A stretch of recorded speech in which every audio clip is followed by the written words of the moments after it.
And as we continue closely following the 79th edition of the United Nations General Assembly underway, our special envoy Jorge Gestoso dialogue with the Prime Minister of Saint Vincent and the Grenadines, Gonsalves, for an exclusive interview with teleSur. Let's listen. We are at the mission of Saint Vincent and the Grenadines at New York, and we have the honor to have with us the Prime Minister of Saint Vincent and the Grenadines, Mr. Ralph Gonsalves. Always a pleasure to have you, Mr. Gonsalves. Thank you very much. Mr. Gonsalves, what is the issue that you're bringing to the general debate that concern you the most?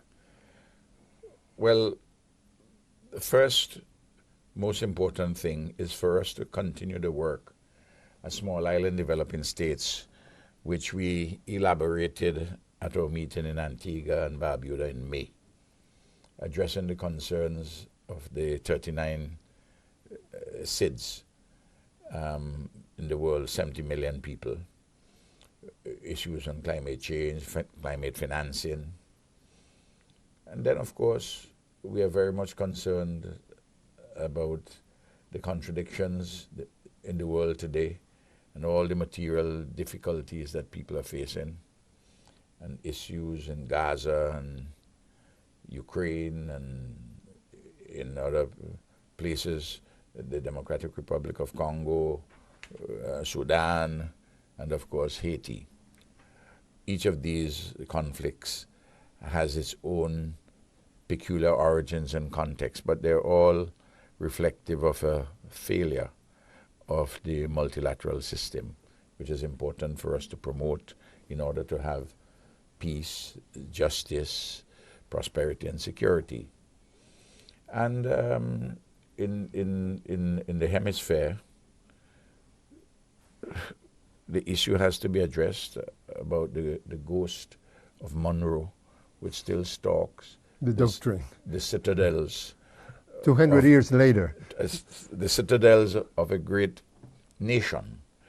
And we suffer either collaterally or directly because of this ghost.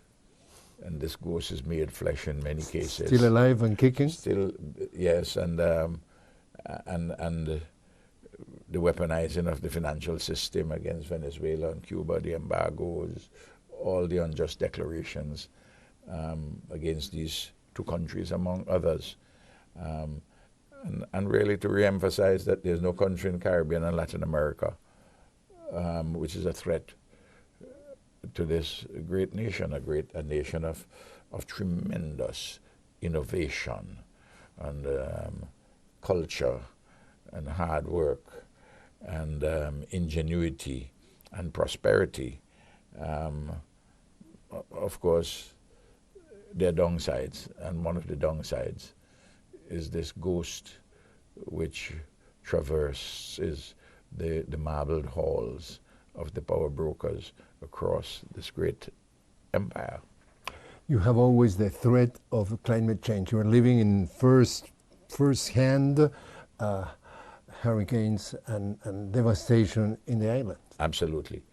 In Saint Vincent and Grenadines, since the dawn of the 21st century, we have had 12 major climatic events. That's separate and distinct from the volcanic eruptions of April 2021. So that's a big issue for us. The last one is Hurricane Beryl, July the 1st this year. It affected 20% of our population and direct economic damage, 1/3 of our gross domestic product. So it's a serious matter for relief, recovery, and reconstruction. And the multilateral financial institutions are not fit for purpose to deal with these kinds of climatic events and the danger they represent and the damage they cause. What about the economy? Because also the fact that the world economy is not growing at the pace that everybody would love to, you also are feeling the pain. We do feel in the pain. Part of it has to do with the internal contradictions of the dominant forces in the global political economy. and the outpouring from the contradictions within that political economy, with war and the expenditure on war, weapons of mass destruction, lethal weaponry. And if we can spend even a fraction of that kind of money on human beings and to deal with climate justice and poverty and unemployment and education and issues touching and concerning women and girls and the young people, we'd be in a far better place. But the only area, the only zone in where we can bring all these things together is in the multilateral space. Hegemons and would-be hegemons don't really want to act multilaterally unless they do it within their own interests, because great powers have a tendency to want to maintain dominance. It has been so historically.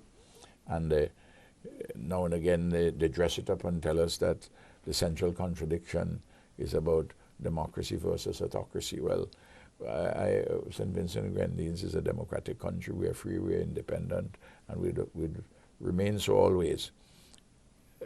And from where we sit, from where we stand, the central contradiction is not between democracy and autocracy. It is who gets what, when, where, and how. Who owns and controls the means of production, distribution, and exchange. That's what it is about. And when the various factions and nation states across the world, the hegemons and would-be hegemons, talk about the New World Order, I ask the simple questions. What's new? Which world? And who gives the orders? What about the BRICS? How you see it? That's an important countervailing force which is arising. Still, you have a unipolar world, but it's increasingly coming under strain and questioning. And that's part of the problem. And in some countries, you have an option being pursued, which is either, well, a neoliberal option or even a neo-fascist option in some cases. Because there are persons who are running these lines, apart from wanting to make their countries white again, which the country's never white. In any case, you can't turn the clock back. We are where we are. And it's really about maintenance of hegemony. I mean, to me, it's just a very straightforward matter. And in a great nation, sometimes we find ourselves where we are in the shadow of this great nation. We become prisoners too of their presidential politics and so on and so forth. And we have to live with these things and find the spaces to be able to organize our affairs in our own interests. It's not easy. And we have to ensure that we build alliances, and we build these alliances not to undermine anybody, but to build alliances to advance our own cause, our own interests, the interests of the people, to make sure that we live decent lives. As a neighbor of the Caribbean, Haiti, a question in two parts.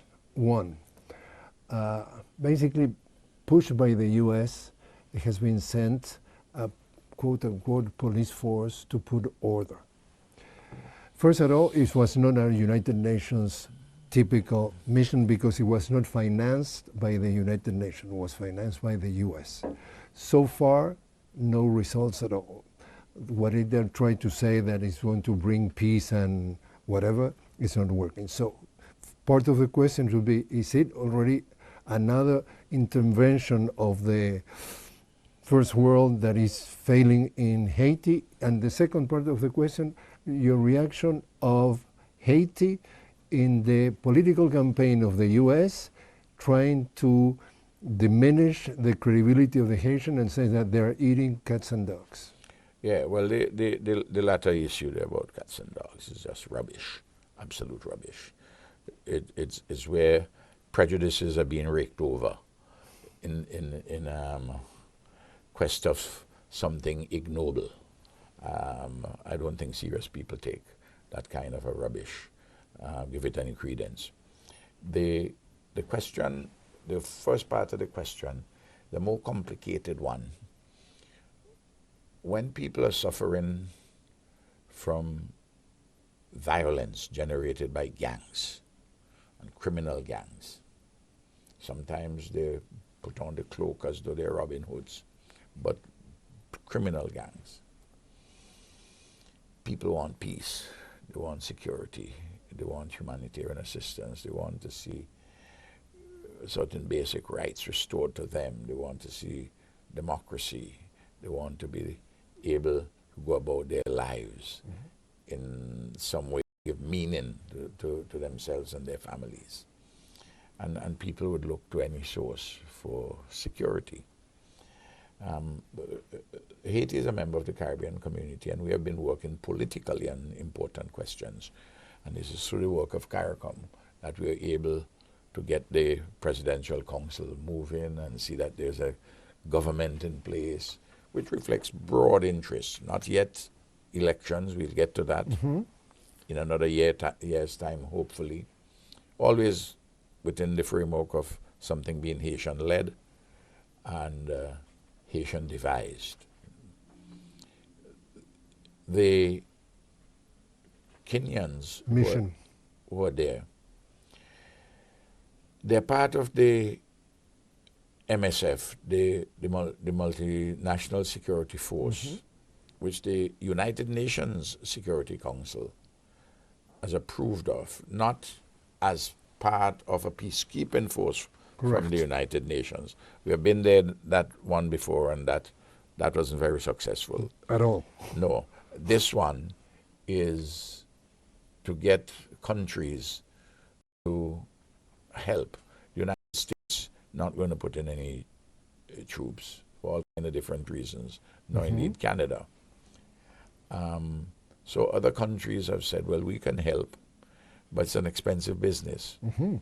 So I don't see what is happening the same as the old-fashioned interventions. It's more nuanced. And look, when you're in a difficult situation, you have to try to make the best of it, and because men and women make history, but only to the extent that the circumstances of history permit them so to make.